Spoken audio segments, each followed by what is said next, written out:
Let's make some sourdough bread together. I went ahead and I fed my starter this morning about 7:45. You can tell now that it is active, ready, doubled in size, bubbly, and ready to make some sourdough with. So I'm gonna start off with 100 grams of my active starter. And if it's not 100 grams exactly in here, if it's a little bit more or a little bit less, I promise it's going to be okay. And then I'll be using 350 grams of water. And I just warmed this up a little bit, around like 80 degrees. And this is what it's looking like, and you're just going to mix this together. Next, I'm using this bread flour, and I'm gonna add 500 grams, and then I'll be adding 10 grams of salt. And I'm going to start mixing this with my fork. So once you start seeing it incorporate like this, go ahead and start kneading it for about 3 to 5 minutes.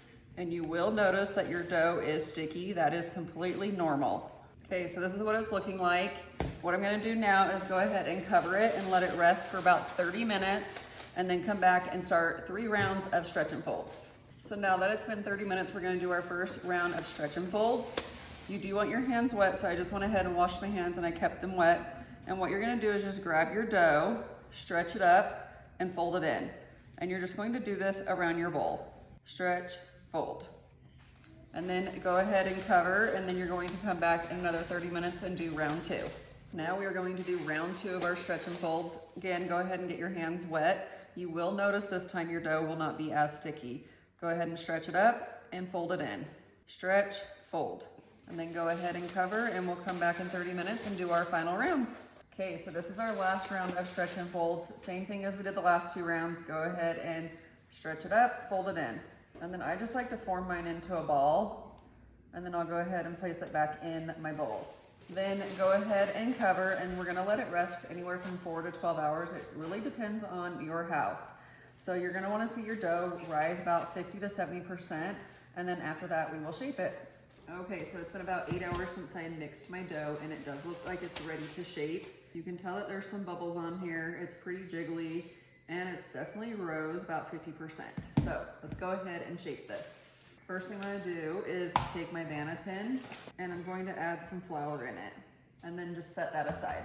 Next, I'm gonna lightly sprinkle some flour on my countertop. And then next, I'll go ahead and get the dough on my countertop.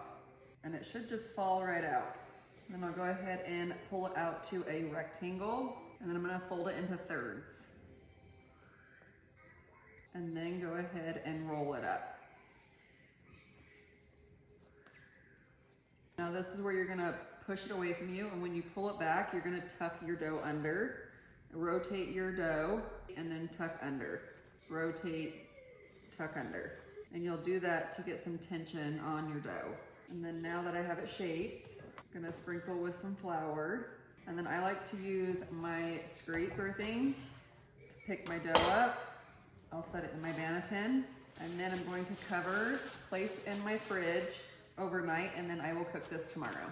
So it is time to bake our bread now. You're gonna wanna go ahead and preheat your oven to 450 degrees with your Dutch oven in it. And then get some parchment paper. And I'm gonna go ahead and get my dough onto my parchment paper. So you're gonna want at least 1 deep cut, and then you can do a design, and it can be more of like a shallow cut.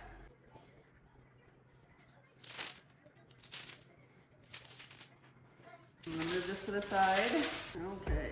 Go ahead and add your dough to your Dutch oven. Place the lid. And what I'm going to do is cook this at 450 degrees for 30 minutes, and then I will remove the lid and then cook for about 10 to 15 minutes, but I lower my temperature down to 400. You just want to get to know your oven and see if you need to make adjustments. And there we go, it is all done. I will put the full recipe in the description below, and then follow me for more recipes.